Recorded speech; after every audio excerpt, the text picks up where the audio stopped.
everybody, welcome to C is for Crone. My name is Ray and I am the crone in C is for Crone, which is very shortly going to be the Crone Cottage. If I can change the name. I might have to just leave that, but I will be changing the name on Facebook to the Crone Cottage in there. So, let's take a minute. I got my cup of tea. I won't turn it around. Well, here it is. There it is. A little behind on the dishes, and I didn't feel like using the Tim Hortons mug. So yes, that was the first major announcement, is the change for November 1st. I'm trying to get there. I've been having some health problems this month, so everything that I was going to do to play catch up and everything like that to get prep and get things set up for the change in November, I haven't been able to do. I have hair in my mouth.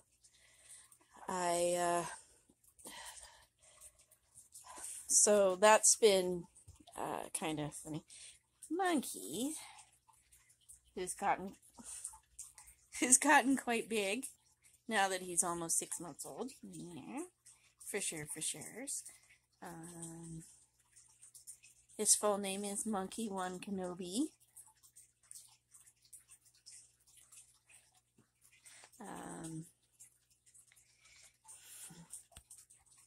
Yeah, that's Mommy's little monkey. So, yeah, basically what's been going down for me is just some emotional ups and downs because my health hasn't been fantastic, and this last 2 weeks of October. And so just trying to take it easy and figure things out. Sounds like my doctor has a bit of a plan, a direction to go, and so that's good. As for around the cottage, oh, hello, sweetheart. Mr. Cuteness. Yeah, Mr. Cuteness. Yeah.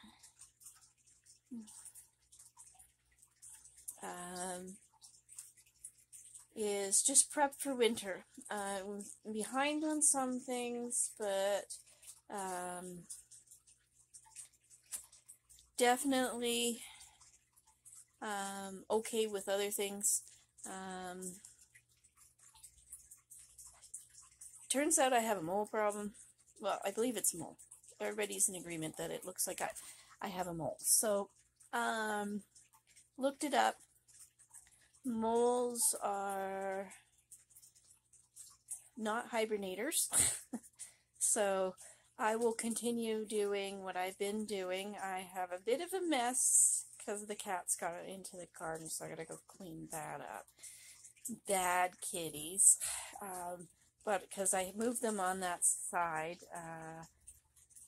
Simon, Cleo, and Bastion are the ones that go outside.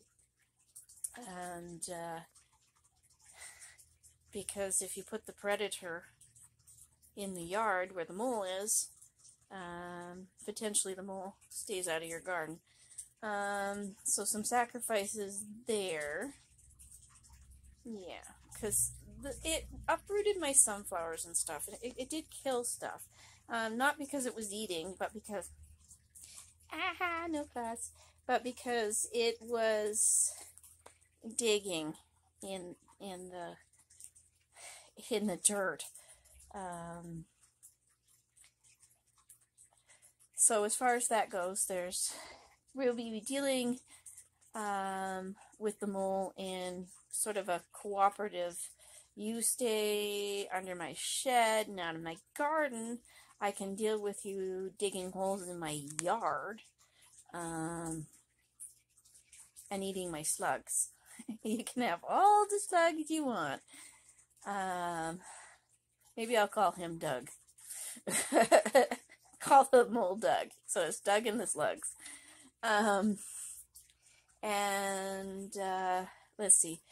And I've got a multitude of birds that are hanging out in the yard. I bought feeders.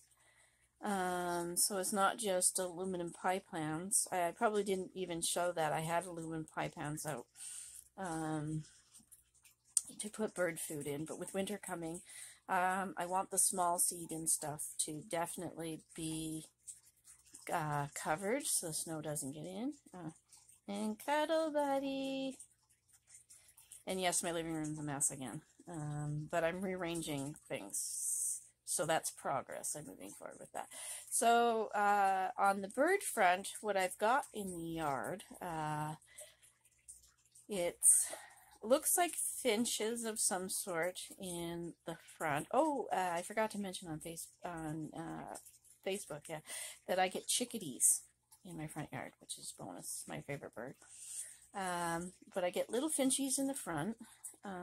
They got chased out of the bird feeder in the front, all the sparrows and the finches and stuff, because the magpies discovered they had food there. And so they were poaching from the feeder. To also keep the jays in the yard, the blue jays, I started putting peanuts, put food out for them, but the little birds weren't visiting the feeder in the front yard, so I moved it into the lilac bush, and they were there today, so that's good. Excuse me, a dry throat. Let's see. And in the backyard, predominantly what I get for birds in the backyard. Oh yeah, I had a woodpecker. There's a woodpecker that comes in the maples, looking for bugs. And so in the backyard is predominantly sparrows. They know that the cats that go outside can't get them, so they just go. There's places for them to go until the cats come. Excuse me, the cats come into the house, and then they go and they just absolutely kill that bird feeder in the back. In 2 days, they'll empty it. Looks like I've got wood pigeons. There are crows or ravens. I've not been able to get close enough to see if they're just extra large crows. So that's kind of cool. So yes, I'm going to miss the bees and the butterflies. And basically what I'm trying to do with the yard is create a space for birds and bees, butterflies, and dragonflies. Dragonflies eat mosquitoes. I do get robins are here in the spring and summer, so I will be doing something gross. Everybody's going to think it's absolutely gross, but I'm going to figure out a maggot mix for robins in the spring. Because they absolutely love maggots. The other thing that I've done is I've cleaned up the one compost, the big one. I've got a nice big, about a third of the thing for overwinter compost. And I have my friend Rob collecting takeaway bags so I can put the cat potty that I've been trying to compost into the paper bags instead of just dumping it.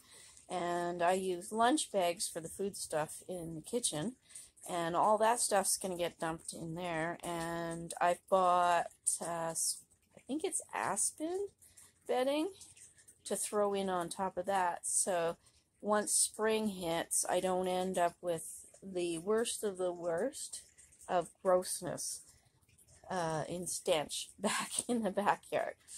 The reason I'm composting my cat litter, if you're new to the channel is because I'm using that World's Best cat litter, and it's made from corn, so it's biodegradable. You can compost human waste. So I went, why am I throwing all my cat poop in the garden, in the garbage, to go up to the dump and fill up space up there, when in a couple of years or so, depending on what the dirt looks like, I can put it under all my lilac bushes and stuff, because I got a bunch of that. 1, 2, 3, 4, 5, 6, 7, 8 spots that I have put in lilac cuttings that I'm hoping that will overwinter. And sorry, Crown cat. Yeah, she turned 8 this year. We're working on diet. It's not just Mummy that's looking after health. We're working on diet because I don't need her to get any heavier than what she already is. My beautiful lady. Oh, ping notification. Because the last thing you want is a cat with health issues. So I watch how much they're eating, what their snacks are. They very rarely get snacks.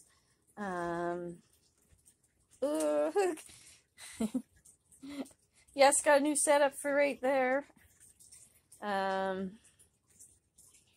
And so I don't want her to get diabetes. I don't want her to get arthritis and heart problems and all that other kind of stuff. It's just tough, it's difficult, and that kind of thing. So,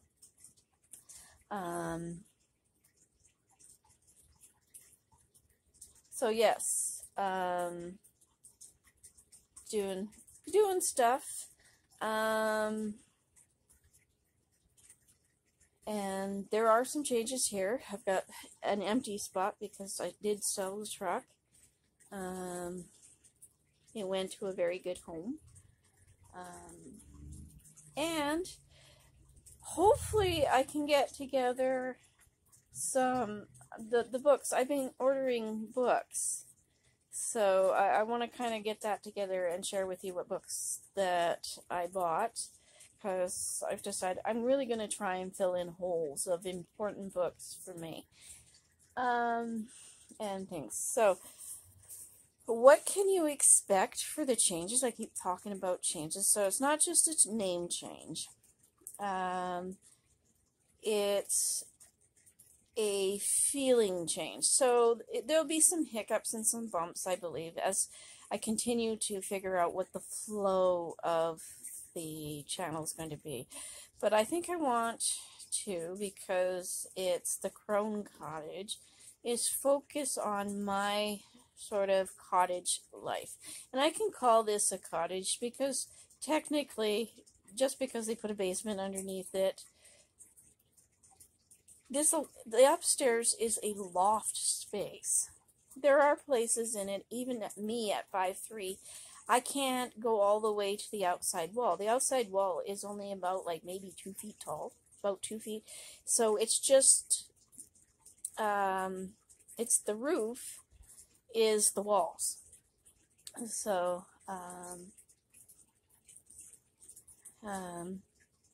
it is what it is. So, it's a nice little house, and for me a cottage is a nice little house type thing. So, sort of my cottage life, and then we can share, try and get feeling better so I can be writing and painting, because I didn't on the trip, didn't get any watercolor painting. I didn't do any of that kind of stuff. And there's so much, there's a bunch of pictures and things I need to make video up to share with you and to discuss the trip, where we started to where we went, and which route we took, and that kind of thing. And I didn't share with you. So also have some ideas for cooking, because cooking for me is different with health issues, and cooking for one.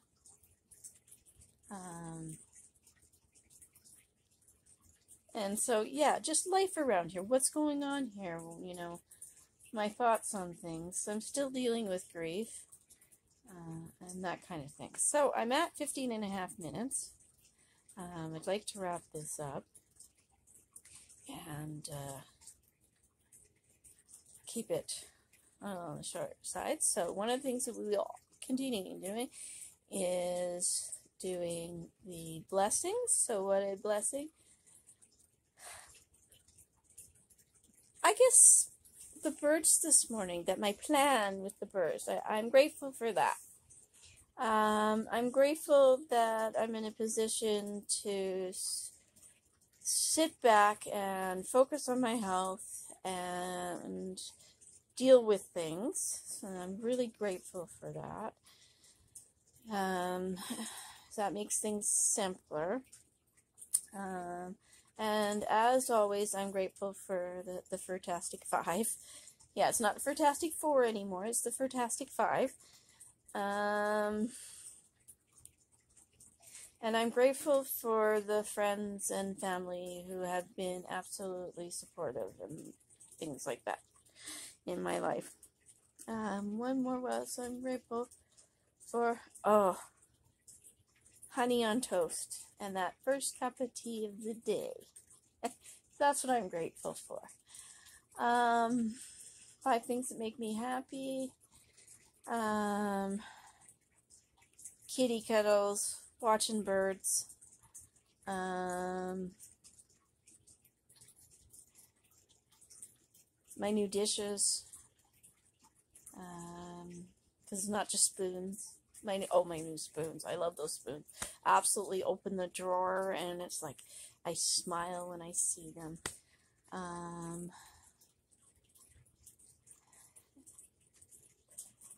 Those moments when I'm sitting in the yard watching the cats play, like yesterday, Simon was just being absolutely goofy with a golf ball and being silly. And let's see, making plans for, I know this is a little early, but as a crafter, I'm kind of on that schedule. Just Christmas. Christmas makes me happy. So we'll go with that. And, I am proud of myself that I am taking care of things. It's being hard, but I am proud of myself that I'm even trying. I'm proud of myself that I get up every day and I take care of my fur kiddos. I'm proud of myself that despite how hard things have been since my husband passed away, that I'm still continuing with some of the things that are important to me. I'm proud of myself for looking forward. Bing!